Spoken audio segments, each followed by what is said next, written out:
Kembali kita merenungkan, karena doa kita supaya boleh kami mengenal Tuhan Allah yang menciptakan manusia. Tuhan Allah yang menciptakan langit dan bumi ini, siapakah Dia? Kerinduan kita seperti seorang bayi mau mengenal orang tua, dari mana dia dilahirkan, supaya nanti waktu dia dewasa, dia tahu berterima kasih dan tahulah dia bahwa inilah orang tuaku yang telah memberikan aku hidup di bumi ini. Demikian juga kita, dari mana kita datang? Dari Allah yang bagaimana yang bisa kita kenal ini? Karena semua kita sadar ada Tuhan Allah yang menciptakan langit dan ada Tuhan Allah yang menciptakan manusia. Tapi kalau ditanya, kita sulit untuk menjelaskannya. Mari kita baca dan sesudah itu kita berdoa. Allah berfirman dengan perantaraan anaknya. Tema kita masih dunia modern berkomunikasi. Jauh berbeda dengan cara yang lama-lama. Jadi cara Allah berkomunikasi akan mengikuti zaman. Karena Allah tidak pernah ketinggalan zaman. Karena Dia yang membuat zaman. Kemarin kita sudah baca, Allah menciptakan matahari, bulan, dan bintang menjadi ukuran waktu. Maka Allah tidak bisa ketinggalan zaman. Dunia modern berkomunikasinya tetap relevan sampai hari ini. Mari kita baca dan sudah itu kita berdoa. Allah berfirman dengan perantaraan anaknya. Setelah pada zaman dahulu, maksudnya ini ya kejadian lah. Setelah pada zaman dahulu, Allah berulang kali dan dalam pelbagai cara berbicara kepada nenek moyang kita. Ini satu periode. Satu periode. Dan dikatakannya, saya baca, setelah pada zaman dahulu Allah berulang kali dan dalam berbagai cara berbicara kepada nenek moyang kita dengan perantaraan nabi-nabi. Kalau nenek moyang kita dulu lewat telepon baru bisa, suaranya bisa sampai. Kalau tidak lewat telegram, kalau tidak lewat surat. Ini zaman dahulu. Maka pada zaman akhir ini, dunia berubah menjadi dunia modern berkomunikasi. Maka pada zaman akhir ini, Ia telah berbicara kepada kita dengan perantaraan anaknya. Jadi cara Allah dahulu nabi. Makanya ada Nabi Jeremia, ada Nabi Yesaya, ada Nabi Meleaki. Perantaraan Allah untuk menyampaikan pesan dari surga. Jadi zaman nabi-nabi itu juga sudah zaman dahulu. Kalau ditanya sekarang, kalau kita pakai telepon itu zaman dahulu itu. Sekarang kita pakai handphone. Dunia modern berkomunikasi karena Allah jauh lebih modern daripada manusia. Supaya nanti kita dapat mengikuti modernisasi yang dibuat oleh Tuhan Allah pencipta langit dan bumi ini. Kita mulai yang kita ulangi lagi bagaimana cara Allah dahulu berbicara. Bagaimana Tuhan Allah menyampaikan pesannya. Setelah pada zaman dahulu Allah berulang kali dan dalam pelbagai cara berbicara kepada nenek moyang kita dengan perantaraan nabi-nabi. Jadi cara Allah menyampaikan pesannya dengan berbagai cara. Mungkin kita katakan kami dulu melalui mimpi. Melalui mimpi itu kami menerima pesan dari Tuhan Allah seperti Yusuf. Yusuf bermimpi. Dilihatnya ada kerbau yang kurus dan ada kerbau yang gemuk. Dimakan yang kurus itu, yang gemuk itu, tapi dia nggak pernah tambah gemuk. Mimpi. Ada mimpinya si Yakub. Banyak. Itu cara Allah dalam zaman dahulu. Sekarang lebih canggih lagi. Dalam pelbagai cara berbicara kepada nenek moyang kita dengan perantaraan nabi-nabi. Mungkin Anda akan tahu kapan munculnya nabi berfungsi.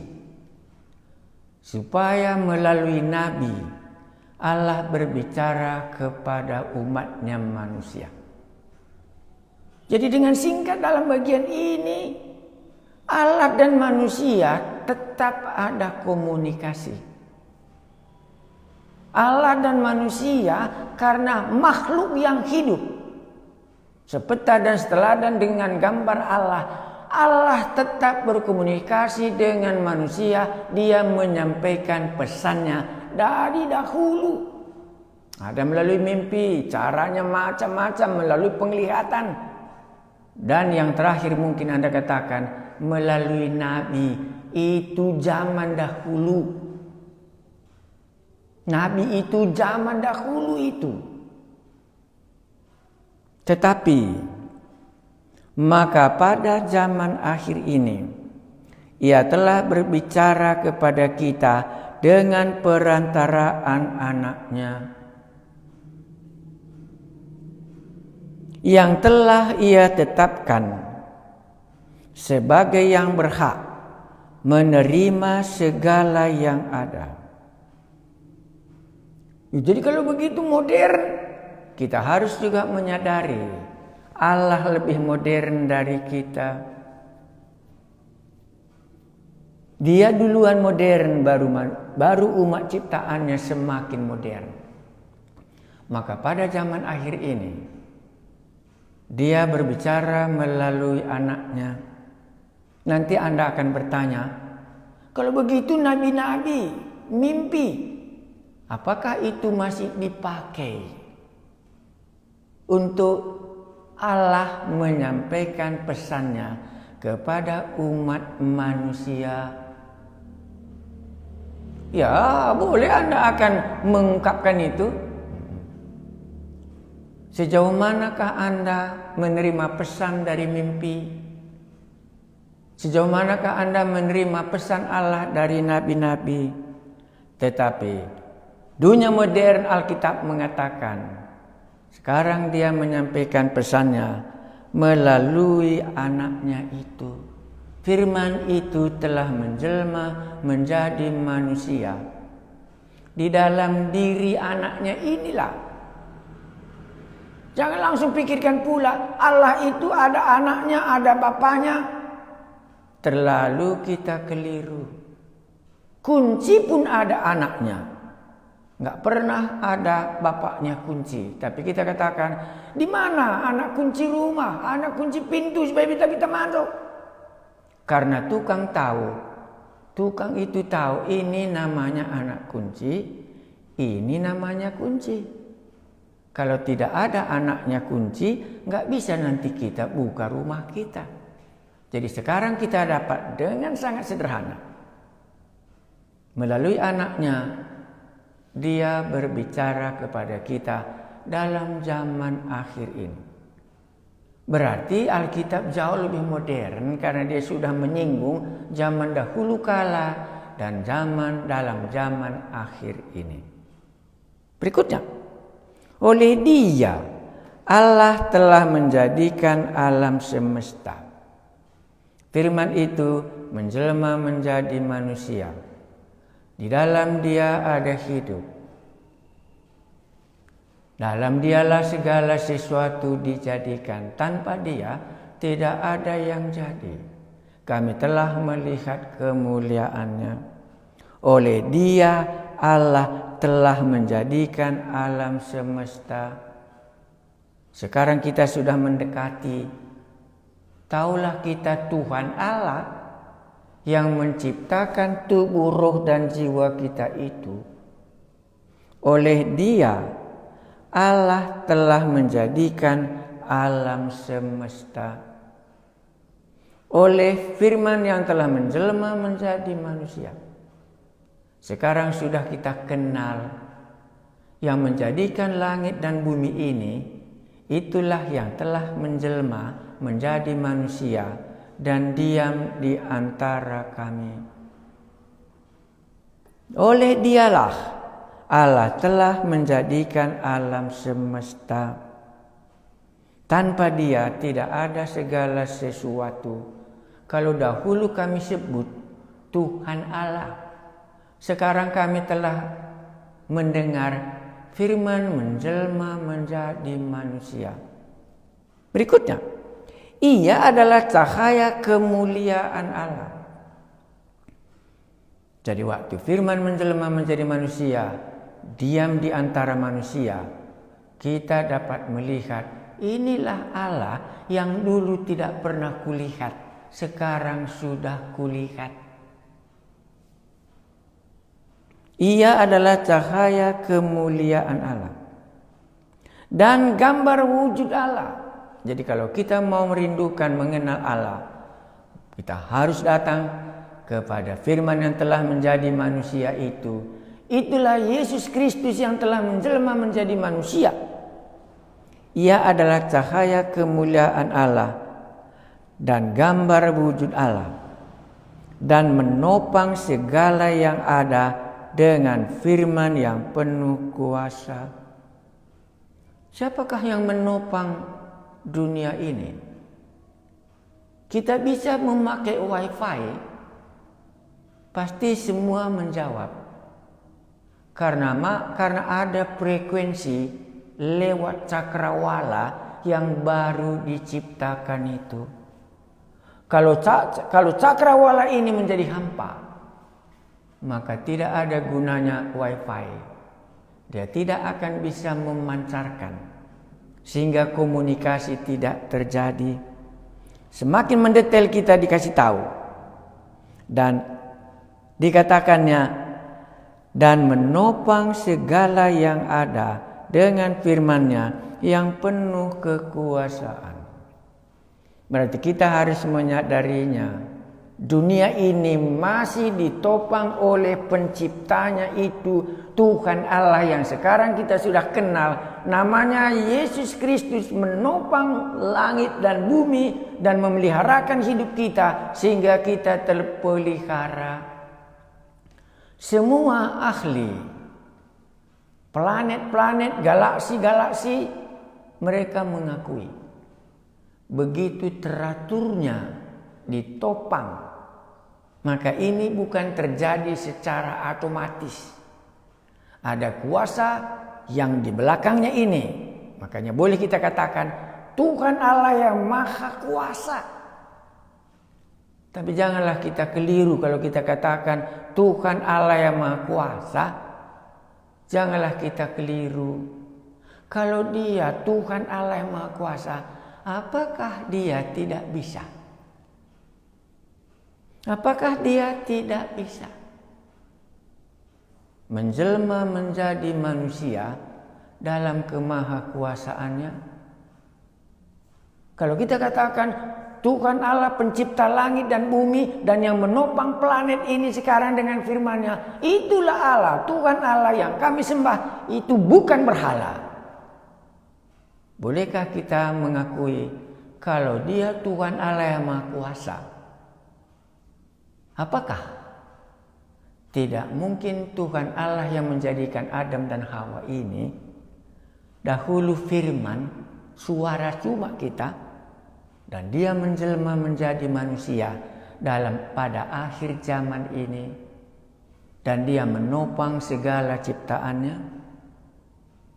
Berikutnya lagi, kita diperkenalkan lebih dalam.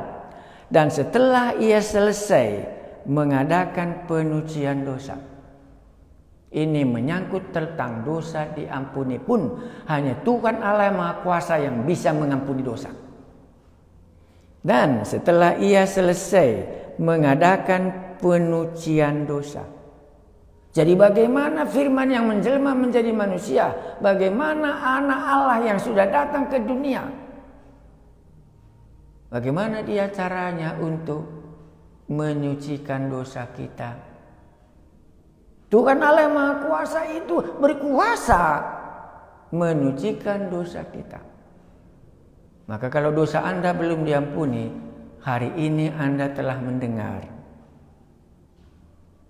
Dan setelah ia selesai mengadakan penyucian dosa, baru disambung. Ia duduk di sebelah kanan yang maha besar, di tempat yang tinggi. Itulah sebabnya kita tidak berjumpa lagi dengan Yesus. Itulah membuat kita nggak berjumpa lagi dengan Tuhan Allah yang menciptakan langit dan bumi sesudah dia selesai mengadakan pengampunan dosa di bumi ini pada zaman akhir ini. Ia duduk di sebelah kanan yang maha besar, di tempat yang maha tinggi. Kalau nabi-nabi mati dan ada kuburannya, karena nabi-nabi hanya menyampaikan pesan dari Allah, tapi dia bukan naik ke surga sesudah mati. Dia orang berdosa. Nabi Yesaya itu orang berdosa, makanya waktu dia berjumpa dengan Tuhan Allah, aku ini orang berdosa, aku manusia celaka. Tetapi anak Allah namanya Yesus Juru Selamat kita. Kenapa dia disebut Yesus Juru Selamat? Karena dia bukan saja menciptakan segala sesuatu, tetapi dia menyelamatkan orang berdosa. Semua kita dalam dunia modernisasi ini, kalau hanya ada pabrik mobil, mungkin kita tidak beli mobil yang demikian kalau hanya punya pabrik. Maka kita akan berkata, order dealnya nanti kalau rusak, di mana kita beli? Sekarang jelas bagi kita, Tuhan Allah menciptakan kita dan sudah rusak karena manusia tadi kecelakaan, berbuat dosa, tabrakan. Adakah solusinya? Maka kita akan katakan benarlah dia pencipta. Dan setelah ia selesai mengadakan penyucian dosa. Jadi Tuhan Allah yang Maha Kuasa yang pencipta langit dan bumi bukan saja menciptakan kita, tetapi waktu kita rusak, sudah dihantam badai dosa, dan di dalamnya dia datang untuk menyucikan umatnya yang sudah berdosa itu. Inilah Tuhan Allah namanya Yesus Kristus Juru Selamat kita yang mati di kayu salib untuk memperbaiki mobilnya yang sudah tabrakan supaya kembali mobilnya lancar, punya hubungan dengan penciptanya. Saya dan saudara orang berdosa, tetapi kalau boleh kukatakan, dosaku telah disucikan oleh Tuhan Allah penciptaku. Namanya Yesus Kristus Juru Selamatku. Maka namanya bukan saja Tuhan Allah, tetapi namanya Tuhan Allah Yesus Kristus Juru Selamatku, karena dia sudah menyelamatkan aku dari dosaku karena sudah tabrakan dalam dosa di dunia ini. Saudara yang kukasihi, inilah dia Tuhan Allah yang kita katakan sekarang dia tahu kita orang berdosa. maka Dia telah menyucikan dosa kita. Tetapi bukan itu saja kerjanya.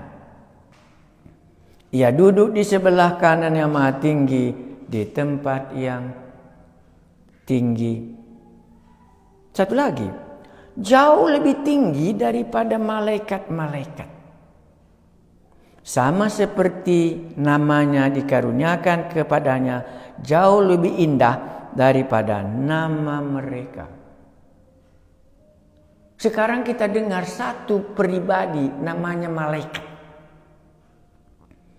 Bagaimana keadaan malaikat? Kalau dibandingkan dengan pencipta langit dan bumi, maka jauh lebih tinggi daripada malaikat-malaikat yang ada. Kita akan ringkaskan. Dunia modern berkomunikasi. Setelah pada zaman dahulu Allah berulang kali dan dalam pelbagai cara berbicara kepada nenek moyang kita dengan perantaraan nabi-nabi. Nabi sudah dari dahulu. Itu alat komunikasi Tuhan Allah kepada manusia pada zaman dahulu sudah usang. Maka pada zaman akhir ini Ia telah berbicara kepada kita dengan perantaran anaknya yang telah Ia tetapkan sebagai yang berhak menerima segala yang ada. Oleh Dia Allah telah menjadikan alam semesta. Ia adalah gambar cahaya kemuliaan Allah dan gambar wujud Allah, dan menopang segala yang ada dengan firman-Nya yang penuh kekuatan. Dan setelah Ia menyelesaikan penyucian dosa, Ia duduk di sebelah kanan yang maha besar di tempat yang tinggi, jauh lebih tinggi daripada malaikat-malaikat, sama seperti nama yang dikaruniakan kepadanya, jauh lebih indah daripada nama mereka. Kita berdoa. Kami diajak. Zaman sudah memiliki modern dalam berkomunikasi yang canggih.